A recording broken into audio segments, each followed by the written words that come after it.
नमस्कार दोस्तों, IAS PCS केंद्र में आपका स्वागत है।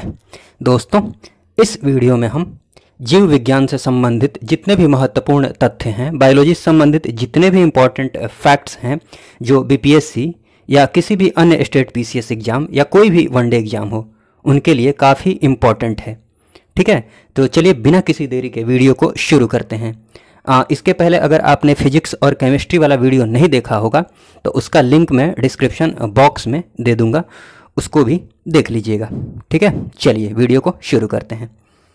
सबसे पहले बात की जाए विटामिन की, मतलब विटामिन और उसके जो आविष्कारक हैं उसकी बात की जाए तो विटामिन की जो खोज की थी वो किसने की थी? फंक ने। देखिए, विटामिन को हम इसी वीडियो में बाद में देखेंगे डिटेल्स में, फिलहाल इतना देख लीजिए कि किसने किसकी खोज की थी। ठीक है ना। मैकुलन ने खोज की थी विटामिन ए और विटामिन बी की। विटामिन ए और बी की खोज किसने की थी? मैकुलन ने।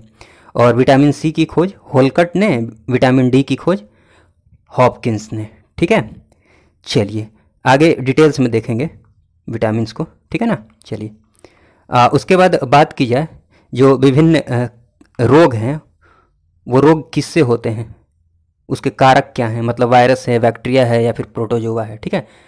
तो देखिए, वायरस से जो होने वाले रोग हैं ना, वो कौन कौन से रोग हैं? रेबीज है, एड्स है, चेचक है, जुकाम है, खसरा है, पोलियो है, गलसुआ है। ठीक, और देख लीजिए इन्फ्लुएंजा है, फिर मरासमस रोग है। ठीक है ना।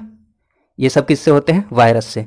और बैक्टीरिया से होने वाले रोग कौन कौन से हैं? प्लेग है, क्षय रोग है, टीबी, कुष्ठ रोग है, हैजा है, टाइफाइड है, टेटनस है, निमोनिया है, तपेदिक है, डिफ्थेरिया है। ठीक, और देख लीजिए प्रोटोजोआ से जो होने वाले रोग हैं वो डायरिया है, मलेरिया है, पायरिया है, फाइलेरिया है, निद्रा रोग है, फफूंद है, पेचिस है, कालाजार है, दमा है। ये सब प्रोटोजोआ से होते हैं। ठीक है। देखिए, हमारा ये वीडियो है ना, ये रिवीजन के पर्पस से बनाया गया है। तो डिस्कशन की बात की जाए, एक्सप्लेनेशन की बात की जाए तो उतना ही एक्सप्लेन करूँगा जितनी की ज़रूरत है। ठीक है, बाकी डिटेल्स में वीडियो हम अलग से देखेंगे। फिलहाल ये जो वीडियो बनाया गया है वो रिवीजन के पर्पस से बनाया गया है। ठीक है, चलिए सबसे बड़ी कोशिका तंत्र की बात की जाए तो सबसे बड़ी कोशिका जो है तंत्रिका तंत्र है। सबसे बड़ी कोशिका की बात की जाए तो सबसे बड़ी कोशिका कौन सी है? तंत्रिका तंत्र। सबसे छोटी कोशिका जो है वो कौन सी कोशिका है? Mycoplasma gallisepticum. ठीक है ना, माइकोप्लाज्म गैलीसेप्टिकम सबसे छोटी कोशिका है। ठीक है ना। आरबीसी का निर्माण कहाँ पर होता है? अस्थि मज्जा में। सारी बातें इंपॉर्टेंट है। ठीक है ना। आरबीसी का कब्रगाह, ठीक, किसे बोला जाता है? प्लीहा को, स्प्लीन। ठीक है ना। उसके बाद चलिए, उसके बाद बात की जाए आरबीसी का जीवन काल जो होता है वो कितने दिनों का होता है? रेड ब्लड सेल, लाल रक्त कणिका। ठीक है ना, कितने दिनों तक होता है? 20 से 120 दिन। और डब्ल्यूबीसी व्हाइट ब्लड सेल का जीवन काल जो होता है मात्र 2 से 4 दिन तक होता है। ठीक है। मानव खोपड़ी में हड्डियों की संख्या कितनी होती है? 8 होती है। मानव शरीर में पसलियों की संख्या कितनी होती है? 24 होती है। मानव शरीर में मांसपेशियों की संख्या कितनी होती है? 639 होती है। और मानव शरीर में क्रोमोसोम की संख्या कितनी होती है? 46 होती है। मानव शरीर में कशेरुकों की संख्या कितनी होती है? 33 होती है, 33। और मानव शरीर में रक्त परिभ्रमण में लगा कुल समय, रक्त के परिभ्रमण में लगने वाला समय कितना होता है कुल? 23 सेकंड, लगभग 23 सेकंड। ठीक है ना। सामान्यतः मानव शरीर में रक्त की मात्रा कितनी होती है? 5 से 6 लीटर। 5 से 6 लीटर सामान्यतः होती है। ठीक है ना। मानव शरीर में भोजन का पाचन प्रारंभ होता है कहाँ से? मुख से। और देखिए आगे, मानव शरीर में पचे हुए भोजन का अवशोषण होता है कहाँ पर? छोटी आंत में होता है। ठीक है ना। सबसे ज़्यादा देर तक भोजन कहाँ रहता है? छोटी आंत में ही। मानव शरीर का सबसे बड़ा भाग क्या है? त्वचा। मानव शरीर की सबसे बड़ी ग्रंथि क्या है? सबसे बड़ी ग्रंथि यकृत। वहाँ सबसे बड़ी कोशिका और सबसे छोटी कोशिका हमने देखी थी, यहाँ ग्रंथि की बात चल रही है, ठीक है ना। सबसे बड़ी ग्रंथि क्या है? यकृत।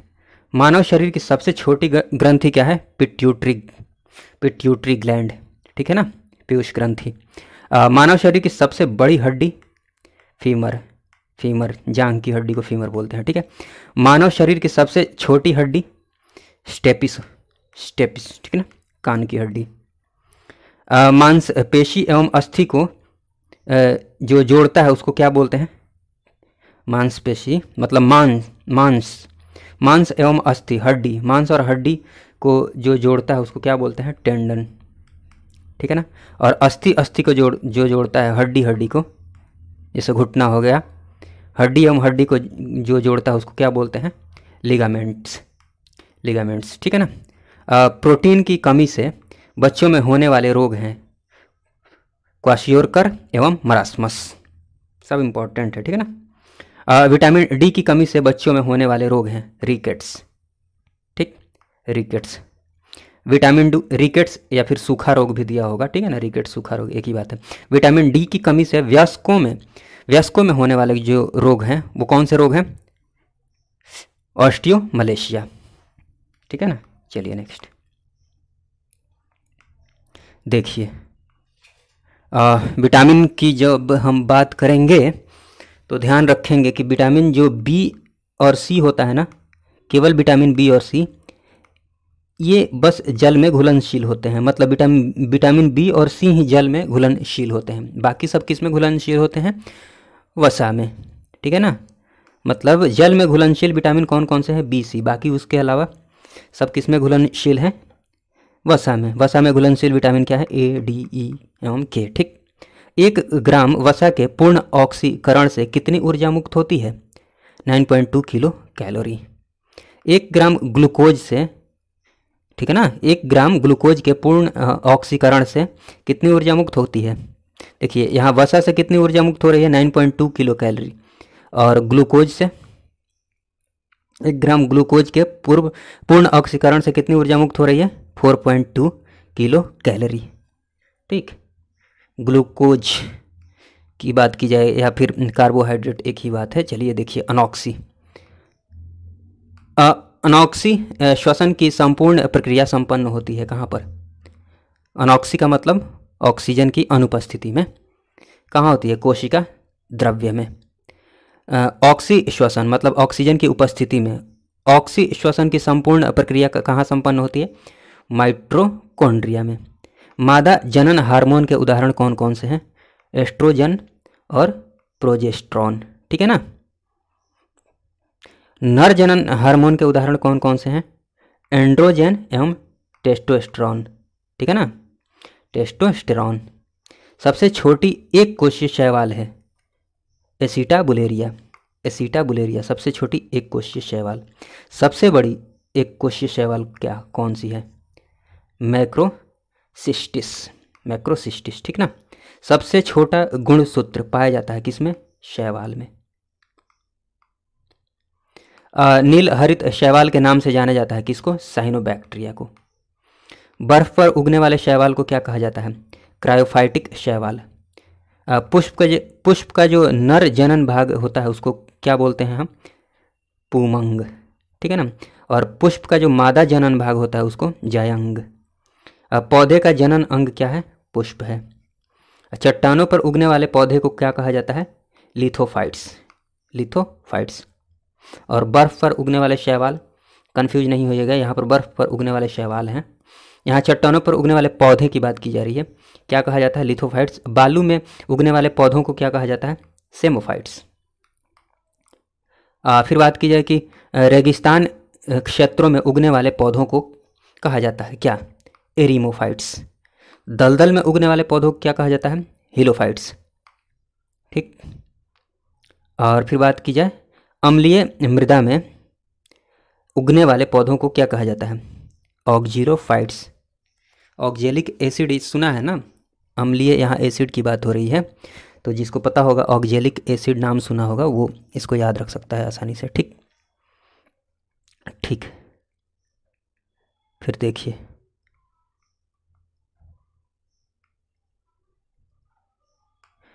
उत्तक, पैरेन्काइमा उत्तक के क्या कार्य हैं? पैरेन्काइमा उत्तक, ठीक है ना, पौधों में भोजन को संचित करना, पौधों में जो भोजन को, पैरेन्काइमा उत्तक क्या होता है, कोशिका क्या होता है, ये सारी चीज़ें बाद में हम एक्सप्लेन कर लेंगे। अभी ये वीडियो रिवीजन के पर्पज़ से बनाया गया, ठीक ना। कॉलेनकाइमा उत्तक के क्या कार्य हैं? पौधों को लचीला बनाना, ठीक। स्क्लेरेनकाइमा, स्क्लेरेनकाइमा के क्या कार्य हैं, क्या काम है?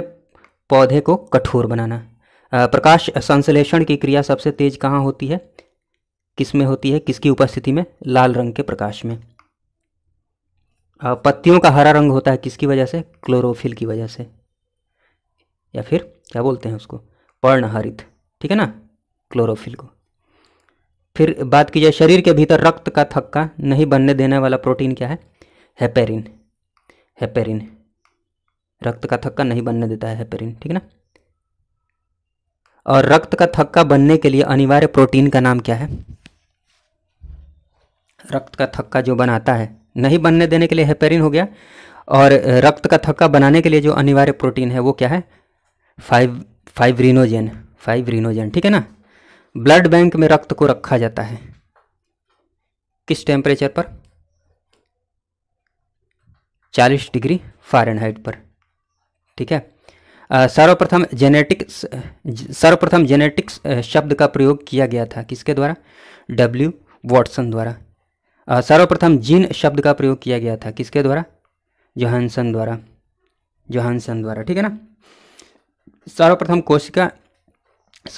कोशिका शब्द का प्रयोग किया गया था रॉबर्ट हुक के द्वारा। कुछ ग्रंथियों की बात कर ली जाए, जहाँ से जो रस निकलते हैं उसमें कौन कौन से एंजाइम होते हैं, एंजाइम्स को देख लेते हैं, ठीक है ना। जठर रस की बात की जाए, कौन कौन से एंजाइम होता है? पेप्सिन और रेनिन।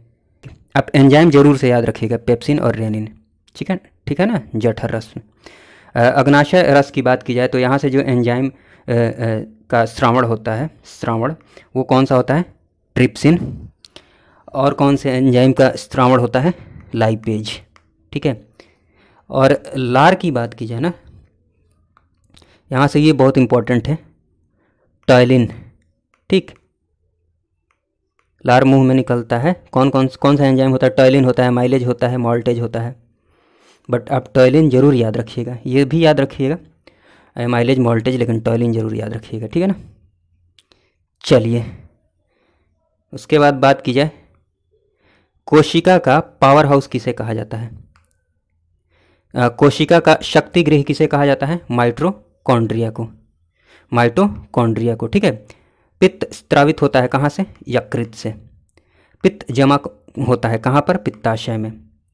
इंसुलिन में अल्प स्त्रावण होता है, इंसुलिन में अल्प स्त्रावण से होने वाला जो रोग है वो कौन सा रोग है? डायबिटीज, मधुमेह, ठीक है ना। इंसुलिन के अति स्त्रावण, ज़्यादा स्त्रावण से, देखिए इंसुलिन कम मात्रा में रिलीज हो रहा है तो उससे मधुमेह, डायबिटीज रोग होता है, और अगर ज़्यादा हो रहा है, ज़रूरत से अति स्त्रावण हो रहा है, तो इससे कौन सा रोग होता है? Hypoglycaemia, hypoglycaemia. कमी से मधुमेह, ज़्यादा से हाइपोग्लाइसीमिया। इंसुलिन की खोज की थी वेटिंग एवं वेस्ट ने, और मधुमेह दिवस मनाया जाता है 14 नवंबर को, ठीक। वृक्क के बाहरी भाग को क्या बोलते हैं? कॉर्टेक्स बोलते हैं। और वृक्क के भीतरी भाग को क्या बोलते हैं? मेडुला बोलते हैं। और वृक्क की जो क्रियात्मक इकाई होती है वो क्या होती है? नेफ्रॉन, ठीक। और ये रिलेशन याद रख लीजिए, ग्लूकोज और फ्रुक्टोज मिलकर sucrose, glucose plus glucose maltose बना लेते हैं, और ग्लूकोज और ग्लैक्टोज क्या बना लेते हैं? लैक्टोज बना लेते हैं, ठीक है ना। चलिए, फिर बात की जाए कि मोनोसैकराइड उदाहरण है किसका? ग्लूकोज एवं ग्लैक्टोज का। डाइसैकराइड किसका उदाहरण है? माल्टोज, सुक्रोज एवं लैक्टोज का। पॉलीसैकराइड स्टार्च एवं ग्लाइकोजन का। सर्वदाता रक्त समूह की बात की जाए, यूनिवर्सल डोनर की, मतलब वो किसी भी ब्लड ग्रुप वाले को ये ब्लड दे सकता है। कौन? ओ वाला, वो ब्लड ग्रुप जो होता है ना, वो क्या होता है, सर्वदाता होता है, किसी को भी दे सकता है। और सर्वग्राही जो होता है वो किसी भी ब्लड ग्रुप वाले से ब्लड ले सकता है। सर्वग्राही रक्त समूह कौन सा है, A B. A B blood group वाले जो होते हैं ना, किसी भी ब्लड ग्रुप वालों से रक्त ले सकते हैं। रक्त परिसंचरण तंत्र की खोज की थी विलियम हार्वे ने, और रक्त समूह की खोज की थी कार्ल लैंडस्टीनर ने, ठीक ना। खाद्य पदार्थों में होने वाले रोग एवं किनकी कमी से ये रोग होता है उनको देख लेते हैं। धान की बात की जाए तो धान में खैरा रोग होता है, पत्तियों में पीलापन आ जाता है, खैरा रोग होता है। किसकी कमी से, जिंक की कमी से। और आम का जो लिटिल लीफ, लिटिल मतलब छोटा, लीफ पत्ता, लिटिल लीफ होता है किसकी वजह से, जिंक की वजह से। मतलब खैरा और लिटिल लीफ, ठीक है ना। धान में खैरा जिंक की वजह से और आम में लिटिल लीफ दोनों जिंक की वजह से, ठीक। मटर में जो मार्श रोग होता है वो किसकी वजह से, मैंगनीज की वजह से। और नींबू में लिटिल लीफ और डाइबैक दोनों किसकी वजह से होता है, कॉपर की वजह से, ठीक है। चलिए, ठीक।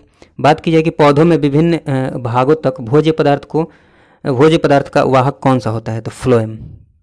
और पौधों के विभिन्न भागों तक जल का वाहक कौन सा होता है, जाइलेम। देखिए जाइलेम में ही जल छुपा हुआ है, ये उठा लीजिए और ये ल उठा लीजिए, जल, जाइलेम, जल।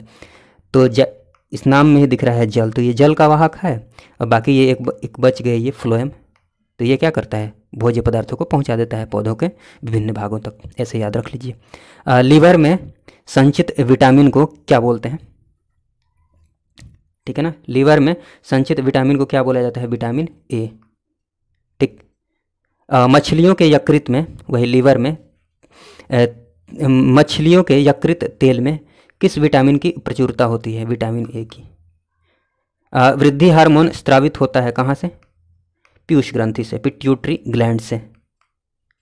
रक्तदाब का नियंत्रण होता है किस ग्रंथि से, एड्रिनल ग्रंथि, अधिवृक्क ग्रंथि से। एंटीबॉडी का निर्माण होता है कहाँ, लिम्फोसाइट्स में। पेट्रोलियम की गुणवत्ता प्रदर्शित की जाती है किसमें, ऑक्टेन नंबर से, ठीक है ना। परमाणु की प्रभावी त्रिज्या कितनी होती है, 10⁻⁻10 मीटर। और न्यूक्लियस का जो आकार होता है, ये थोड़ा सा केमिस्ट्री का पार्ट आ गया, न्यूक्लियस का जो आकार होता है 10⁵ मीटर, ठीक है ना। Sorry 10⁻⁻15 metre. रेडियस की बात कर रहा है, ठीक। नाभिक, ये नाभिक हो गया, वो पूरे परमाणु की त्रिज्या ये, और ये नाभिक, ठीक ना। कृत्रिम ऑक्सीजन के रूप में प्रयोग किया जाता है किसको, ऑक्सीजन एवं हीलियम के मिश्रण को। भारत में पहली बार हृदय का सफल प्रत्यारोपण करने वाले व्यक्ति कौन है, डॉक्टर पी वेणुगोपाल। पुरुषों की नसबंदी कहलाती है बेसेक्टोमी। और महिलाओं की नसबंदी क्या कहलाती है, ट्यूबेक्टोमी। आहार नाल में स्टार्च के पाचन में अंतिम उत्पाद जो बनता है वो क्या बनता है, माल्टोज। और जीव जगत का सबसे बड़ा जो संघ है ना, वो कौन सा संघ है, ऑर्थोपोडा। आधुनिक एंटीसेप्टिक सर्जरी का जनक किसे माना जाता है, जोसेफ लिस्टर को। और लाइकेन में परस्पर सहजीवी मौजूद होते हैं, कौन कौन से, कवक एवं शैवाल। प्रोटीन का पाचन कहाँ पर होता है, छोटी आंत में। भोजन को पचाने में सहायक होता है क्या, एंजाइम, ठीक, जो विभिन्न ग्रंथियों से निकलती है, ठीक है ना। जो रस निकलता है ना, उसमें बहुत सारे एंजाइम होते हैं, ठीक। पौधों का जो मुख्य संश्लेषी अंग होता है वो क्या होता है, पत्तियाँ होती है। पत्तियों का पीला रंग होता है किसकी वजह से, कैरोटीन की वजह से। और गाजर का भी पीला रंग जो होता है कैरोटीन की वजह से। कैरेट से कैरोटीन याद रख लीजिए, कैरेट पीला होता है ना, ठीक। पर्णहरित में उपस्थित धातु जो होते हैं वो कौन सा धातु होता है, मैग्नीशियम। प्रकाश संश्लेषण का प्रथम स्थिर यौगिक कौन सा है, फॉस्फोग्लिसरिक अम्ल। पौधे नाइट्रोजन को ग्रहण करते हैं कहाँ, नाइट्रेट के रूप में। किस रूप में ग्रहण करते हैं, नाइट्रेट के रूप में। ओके, फिर देखा जाए कि स्वप्न को अध्ययन कहने को क्या कहा जाता है, स्वप्नों के अध्ययन को कहा जाता है क्या, ऑनिरोलॉजी। मनुष्य के सौंदर्य के अध्ययन को क्या कहा जाता है, कैलोलॉजी। और मानव के विकास एवं परंपराओं के अध्ययन को क्या कहा जाता है? एंथ्रोपोलॉजी। वृद्धावस्था से संबंधित अध्ययन को कहा जाता है जीरोंटोलॉजी। जीरोंटोलॉजी। मनुष्य में लिंग निर्धारण निर्भर करता है किस पर? पुरुष के क्रोमोसोम पर। पौधों के विभिन्न अलग अलग कुल एवं उनके नाम। ठीक, कुल की बात की जाए सोलेनेसी, तो कौन कौन से सोलेनेसी के अंतर्गत आते हैं? आलू आता है, बैंगन, टमाटर, मिर्च। क्रूसीफेरी के अंतर्गत कौन कौन से पौधे? मूली, शलजम, सरसों। कुकुरबिटेसी के अंतर्गत तरबूज, खीरा, लौकी, केला। लिलिएसी के अंतर्गत लहसुन, प्याज। ग्रेमिनेसी के अंतर्गत चावल, गेहूं, गन्ना, मक्का, ज्वार। रूटेसी के अंतर्गत नींबू, संतरा, बेल। उसके बाद देखा जाए कि पौधे की वृद्धि को नियंत्रित करने वाला हार्मोन है कौन सा? ऑक्सीन। बौने पौधे को लंबा करने में सहायक हार्मोन कौन सा है? जिब्रेलिन्स। ठीक है ना।